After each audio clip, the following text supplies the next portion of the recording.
السلام علیکم ورحمۃ اللہ۔ پیارے بچوں، بہت سالوں کی بات ہے، ملک خراسان میں بخت شاہ کی حکومت تھی، جو بہت نیک اور رحم دل بادشاہ تھا۔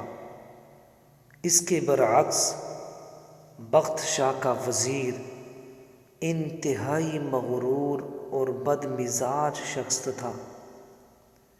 وزیر بننے کے بعد قوت و اختیارات اور دولت کی ریل بیل نے اس کا دماغ خراب کر دیا تھا، جس کی وجہ سے وہ ہر شخص کو حقیر سمجھتا تھا۔ ایک دن بادشاہ بخت شاہ، وزیر اور ان کا خاص ملازم سفر پر روانہ ہوئے۔ وہ تینوں علیحدہ علیحدہ گھوڑوں پر سوار تھے۔ جب وہ ایک صحرا سے گزرے تو اچانک انہیں ریت کے طوفان نے گھیر لیا۔ گرد و غبار کی وجہ سے انہیں راستہ دکھائی نہیں دے رہا تھا، لیکن ملازم نے بادشاہ کا ساتھ نہ چھوڑا اور اس کے ساتھ رہا، جبکہ وزیر ان سے بچھڑ گیا۔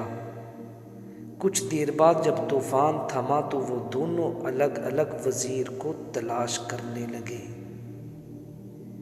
کافی دیر کی تلاش کے بعد ملازم کو ایک جھونپڑی نظر آئی۔ جب وہ وہاں پہنچا تو اسے ایک اندھا فقیر بیٹھا دکھائی دیا۔ ملازم نے اس سے انتہائی بدتمیزی سے پوچھا، اندھے، کیا تو نے اس طرف سے کسی گھوڑ سوار کے گزرنے کی آواز سنی ہے؟ فقیر نے جواب دیا، نہیں بھائی، مجھے تو کچھ سنائی ہی نہیں دیتا۔ ملازم یہ سن کر آگے بڑھ گیا۔ تھوڑی دیر بعد وزیر بھی اپنے ساتھیوں کو تلاش کرتا ہوا ادھر سے گزرا۔ جھونپڑی دیکھ کر وہ بھی رکا اور اس نے فقیر سے پوچھا، او فقیر، کیا تم نے یہاں سے کسی آدمی کے گزرنے کی آوازیں سنی ہیں؟ اس نے وزیر کو بھی وہی جواب دیا جو ملازم کو دیا تھا۔ وزیر بھی وہاں سے آگے بڑھ گیا۔ کچھ ہی دیر گزری تھی کہ بخت شاہ وہ بھی اسی جھونپڑی کے پاس سے گزرا۔ فقیر کو دیکھ کر گھوڑے سے نیچے اترا۔ پہلے فقیر کو سلام کیا، السلام علیکم ورحمۃ اللہ۔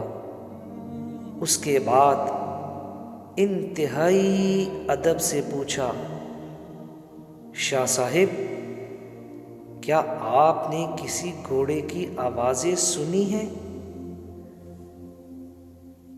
نبینا فقیر نے جواب دیا، جی ہاں جہاں پناہ، پہلے حضور کا ملازم ادھر سے گزرا،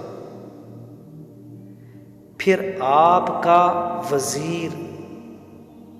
بادشاہ کو یہ سن کر بہت حیرت ہوئی۔ اس نے پوچھا، شاہ صاحب، آپ تو نابینا ہیں، آپ کو کیسے معلوم ہوا کہ میں بادشاہ ہوں؟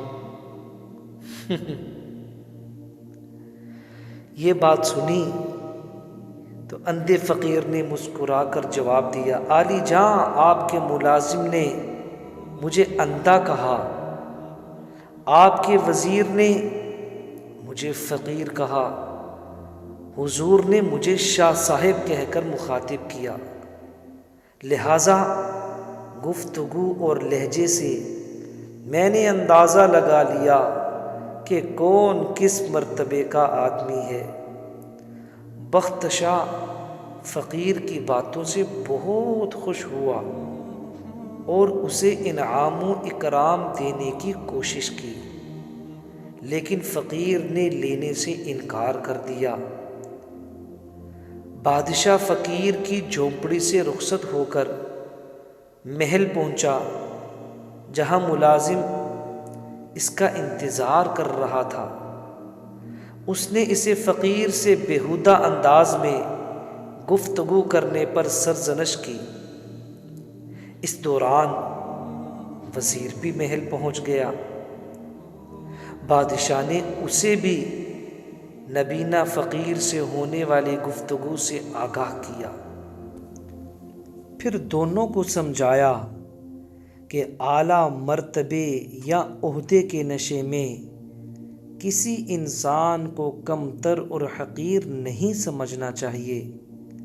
یہ سب کچھ اللہ تعالیٰ کا دیا ہوا عطیہ ہے، لیکن یاد رکھو، اگر خالق کائنات اگر کسی کو کچھ دیتا ہے تو وہ اسے واپس لینے کی بھی قدرت رکھتا ہے۔